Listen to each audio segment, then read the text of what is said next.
about to have a visitor. Oh, interesting type. Most unusual, I'd say.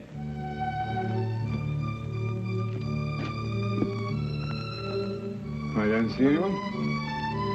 My dear Watson, the street is hardly deserted.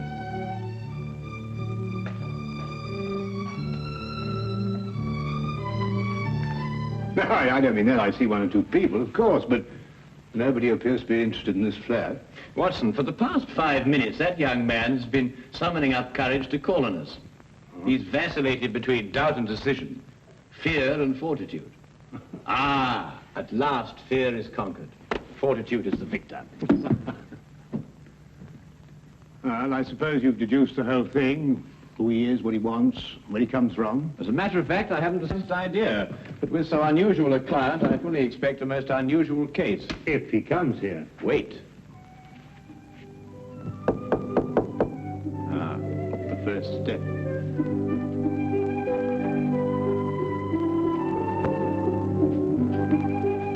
Is this Mr. Holmes' flat? It is. Won't you come in?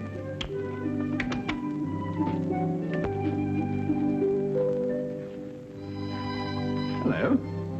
Are you Mr. Sherlock Holmes? Yes, and that is Dr. Watson. How'd you do? Anything the matter? No. It's just that... Yes? Well, I thought you'd be much stronger looking.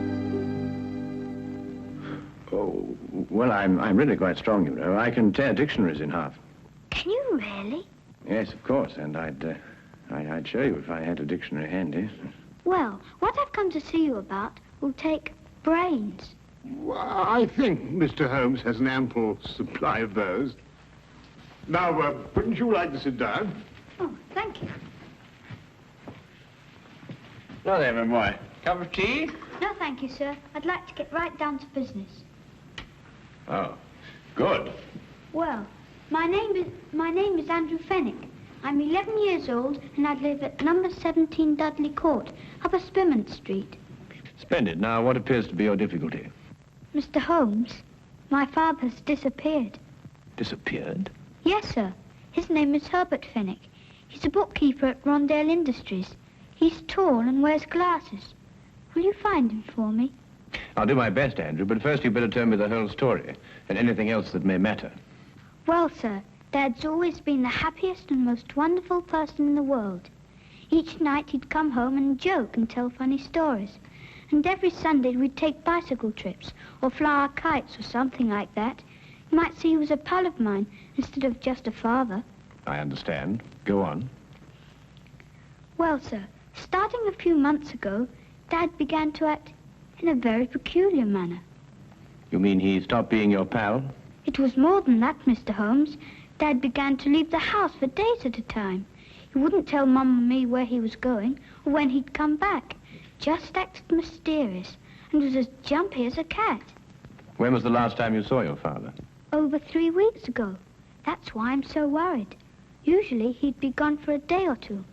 Mr. Holmes, I'll give odds he's in some sort of trouble. And I bet Jack Driscoll is behind it all. Jack Driscoll? Yes, sir. Just before Dad left, the last time, he told Mum and me what to say in case this Jack Driscoll came round the house looking for him. We were to say that Dad had gone to Scotland to visit his brother. And that's got me worried too. Why? Because Dad hasn't got a brother. Have you ever seen this Mr. Driscoll? No, sir, I haven't. I don't know a thing about him, but I don't like him. Why hasn't your mother been to the police about this? I suppose that's because Dad told her not to do a thing about it. That no matter what seemed to happen, she was just to wait and have faith. But it's over 3 weeks ago. I just couldn't wait any longer. Then your mother doesn't know you're here? Oh, no. If I told her, she'd try to tartan me off for sure. Besides, she's been quite ill, and I wouldn't want to upset her. Your mother hasn't been well? No, sir. The doctor said she had pleurisy or something like that. She's been very sick. I really wouldn't want them to know I've come here. Your visit will be held in the strictest confidence. Thank you, sir. And you will take the case? I'll look into it immediately.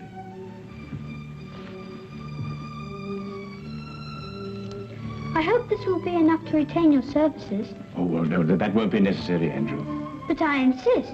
It's £2 6 shillings. It's all my own money, and I saved every bit of it. Now, I think you'd better hold on to it. Perhaps you can do me a good turn someday. No, sir. A business deal is a business deal. Pay on the line and no welching on dips, I always say. Very well, Andrew. It's a deal. But £2 6 shillings is far too much. I'll settle for £1. Really? £1 enough? Quite enough, Andrew. Thank you. Thank you, sir. I'll let you know as soon as I hear anything, Andrew. Goodbye, my boy. Bye, sir. Well, Watson, we'll find that boy's father if you have to search every gambling den in England. Gambling den? Yes, didn't you notice his clothing? Well, I suppose so. Nothing extraordinary there. On the contrary. The shoes were most expensive, but the coat was threadbare. The trousers came from the best haberdashery, and the cap was ancient, attesting to the father's streaks of good luck and bad luck. Yes, but that's not sufficient evidence to label Fenwick a gambler. Quite right, but there were other indications. Young Andrew's speech, if you may recall, was sprinkled with the peculiar jargon of the gambler. Such terms as touted off, I'll give you odds, and welching on a debt. The boy obviously learned from his father. I see.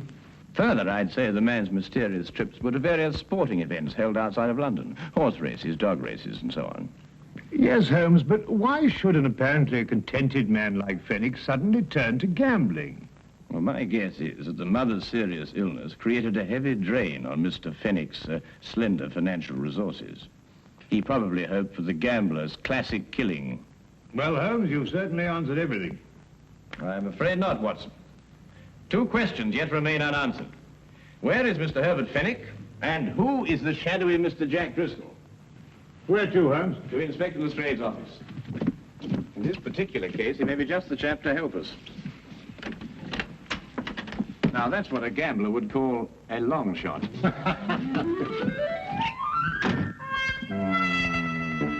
Driscoll. Jack Driscoll. Oh, yes, I remember him. He was in the coal business. Oh, no, Lestrade. I don't believe the Driscoll you're referring to has any bearing on this case. Stockbroker? No, I don't think so. Parliament? No. Railways? No. Musician? What? If you'll excuse me, sir. Now, what is it? What is it, Wilkins? Jack Driscoll, sir. Alias Jack Ellerslie, alias Gerald Jackson, sir. Arrested 1891, suspicion of murder, released. Arrested 1892, burglary, convicted and served 1 year. Arrested 1894, suspicion of forgery, released. At present believed involved in illegal bookmaking practice. Whereabouts unknown, sir. Now, that unsavory brew sounds much more like our cup of tea. Tell me, Lestrade, in which of the various sporting spheres is Mr. Driscoll most active?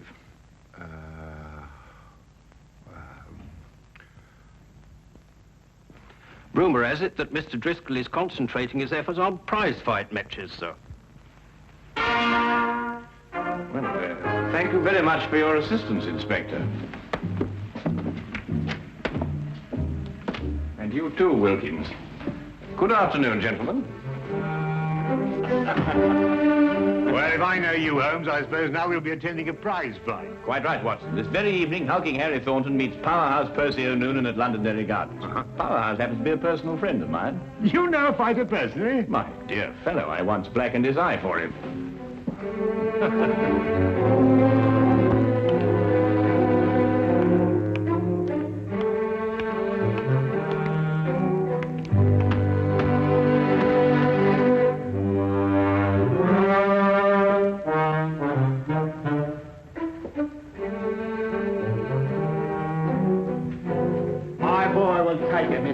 Because he thinks.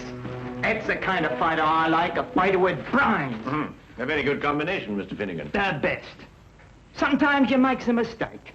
You sees a fighter what hits hard, and you think maybe you got a champion.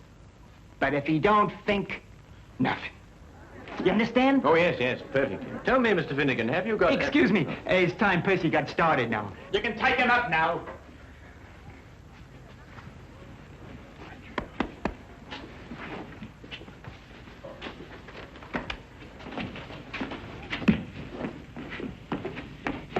Brains? Oh, no, Watson, just a comparative judgment, you know. Well, I'll have to say goodbye to you now, Mr. Holmes, but thanks for dropping in. Not at all. Your boy was highly recommended to me. Who told you about him? Herbert Fennick? Who? Herbert Fennick. Herbert Fennick? You know him? Of course. I was just saying that. Excuse me, Mr. Holmes, I've got to be going now. Curious reaction. Perhaps not so curious, Watson. The proper use of that name may open several tightly barred doors. Proper use? What do you mean, Holmes? Well, if I'm correct, you'll soon see for yourself. Just let's continue to drop the name. Watch your chin.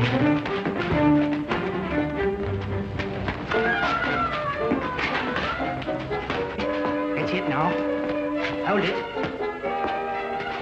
Hold it. Keep your eyes open.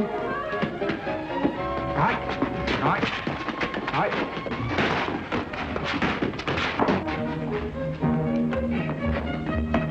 Watch it now, Percy. Watch it. That's it. That's it. Hold it now. Hold it.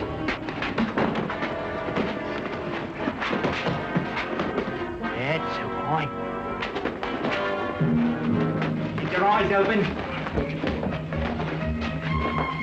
Keep your eyes open. Now! I tell you to keep your eyes open. Get up!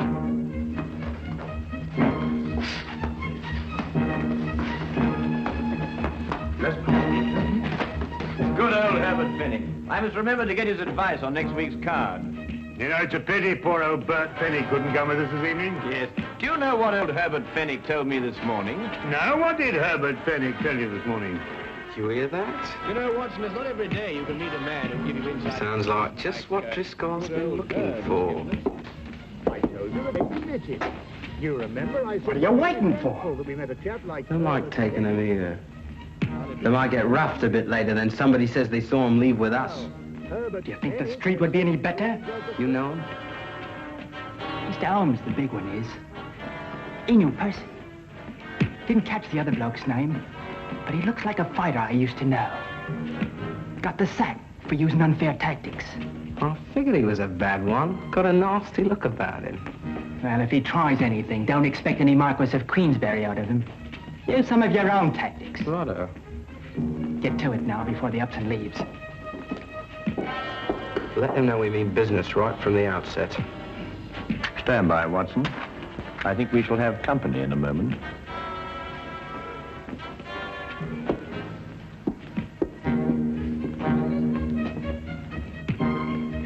I beg your pardon? Herbert Fennick a friend of yours? Yes, but I don't see why. You come with us. Certainly not. Who are you? It will be much easier on you if you don't make a fuss. Where are we going? To see a gentleman who would like to talk to you about Mr. Fenwick.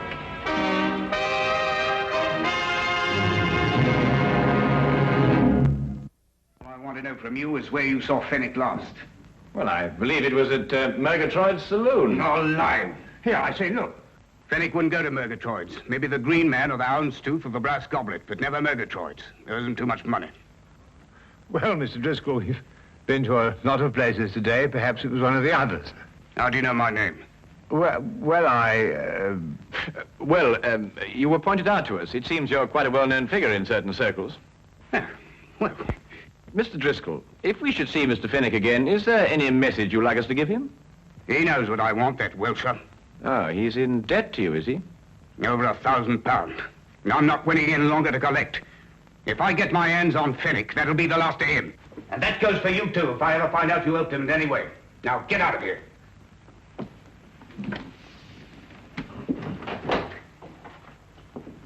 Good evening, gentlemen. People just don't have any manners anymore. And this is not the time to instruct them. Come, Watson. Well, I only hope we're going to a place where they appreciate proper behavior and the finer things of life.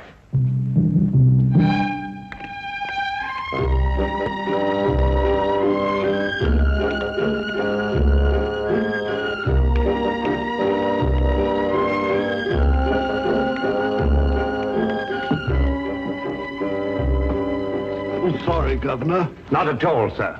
Not at all. Oh, really, Holmes, we've been to the Coach and Horses, the Green Man, the King's Head. We've interviewed dozens of disreputable characters. Must we go through all this process again? I'm afraid so, Watson. It's the only place that we can obtain some further information as to Fenwick's whereabouts. No. Oh, barman. Yes, sir? 2 pints of mild and bitter, please. Oh, and some information. Mild and bitter's cheap, sir. But not the information, eh? Oh, no, sir.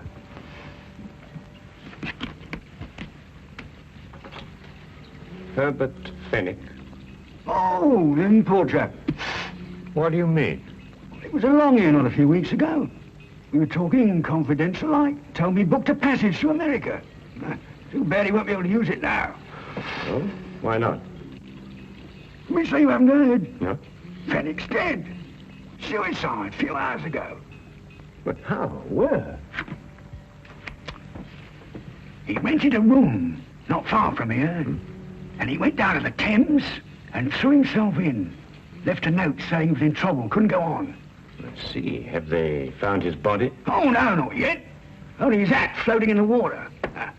Poor chap, wasn't a bad sort of a chap, you know, but gambler. Had a run of bad luck. Come, Watson, we must hurry, or Fenwick's luck may turn from bad to worse. Bad to worse, he's dead.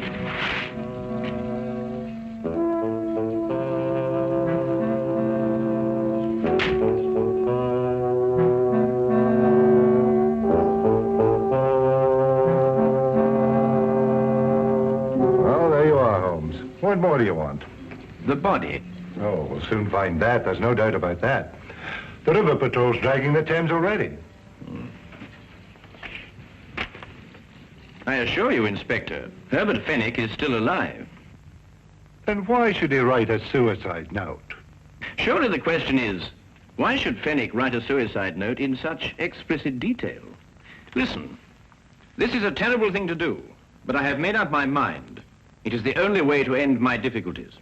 Today at 6 p.m., I'm going to the Thames. I will jump from the Hertford Bridge. Forgive me, but have faith. Signed, Herbert L. Fenwick. No, Holmes, I can't follow that line of reasoning. Then perhaps this may convince you. Take a look at that hatband with Fenwick's name on it. You'll notice that it's absolutely brand new, whereas the hat, of course, is unmistakably old. You mean then, Holmes, that Fenwick here had his name put into his band in the last 2 or 3 days? Exactly. Merely a ruse to make people believe that he committed suicide.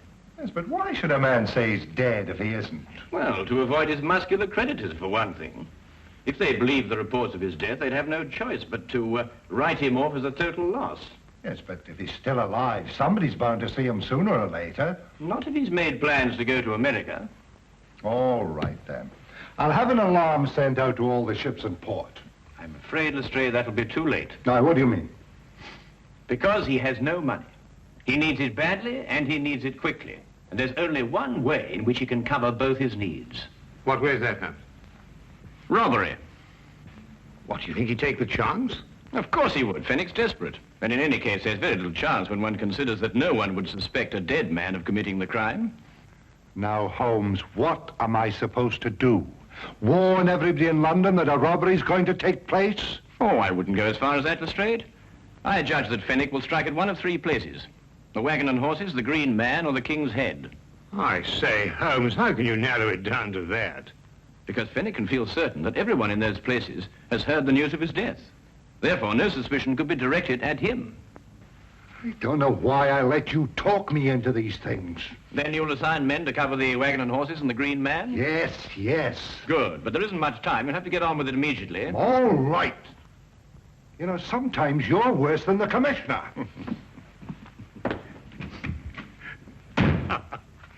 Tell me, Holmes, what about the King's Head? Ah, that will be our little project, Watson. But first, I want you to carry out a mission of the utmost importance. Now, listen to me closely. You have the boy.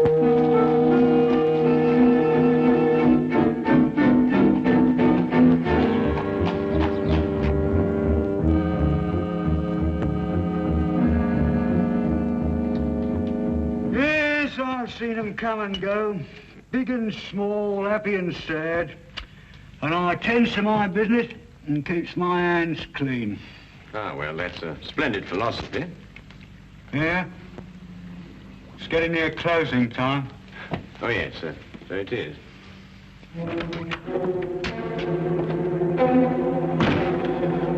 Put your hands up. I'll take that if you don't mind. I'm sure he does, but then he has very little choice, has he? You, get over there. Go on, hurry up. You two. Go on. I'm sorry, Holmes. We had a bit of difficulty in... Oh. Oh, no. I've got him, Fenwick. What? Brilliant job, Fenwick. Absolutely brilliant. Dad! What's the game? Let me go. Go on, sit down, you villain. Here, give me the gun. Come. Now, not a word out of you. But Not a word. Dad, is it really you? Of course it is, Andrew. Your father has been working on a special assignment for the Secret Service. Haven't you? Oh, Andy, my Andy. Now, you don't need to say anything, Mr. Fenwick. Your behavior is the model of a hero. Oh. Take this man away. No, you listen to me. We'll have plenty of time to listen to you later. Well, who is he? What's he done? Who is he? Why, he's a spy working for a foreign government. Spy? Yeah. Foreign government? And these, Lestrade, are the secret documents he was stealing from our Navy. Hey, that's my account book. A likely story, indeed. Yeah, let me see them. No, Lestrade, you certainly can't see them. They're even too secret for you. In a half-minute, Governor, there's been a mistake here somewhere. I'm just, Wilkins, do as Lestrade orders. Take this man away. Yes, Mr. Holmes. I'll be standing up behind the bar all day. All right. You know, wait a minute, let me say something. This is a crime. You see, Andrew, your father has been working on a most dangerous case. During the secret investigations, quite naturally, he couldn't tell you anything about his activities. However, I think that he can now remove his disguise. Yes, of course. Gosh, Dad, Mum and me were so worried. Your father is really to be congratulated, Andrew. You see, the Foreign Office chose him specially for this very important task because no one in the underworld would have suspected him of being connected with the law. Mr. Holmes, I don't quite know how to thank you. Well, Fenwick, now the job is done. Of course, you'll have to return to your old job and take up the strings of your old life again. But if I know you, you'll work hard, meet all your obligations, and carry on like the splendid citizen you are. That's just what I'm going to do. I'll never leave my family again. Then good night, Mr. Fenwick. And good luck. Come on, Andy. Let's go home. Oh, Andrew, I've just remembered something. Here's your pound bag. Golly. Come on, sir. Stray, I've just had a sudden thought. I think perhaps you'd better release that bartender. He must be getting rather upset by now. Holmes, either you've gone insane or I have. No more insane than usual. After all, everyone is entitled to make a mistake. Scotland Yard does sometimes, you know. I'm at least entitled to one. Good night, Inspector.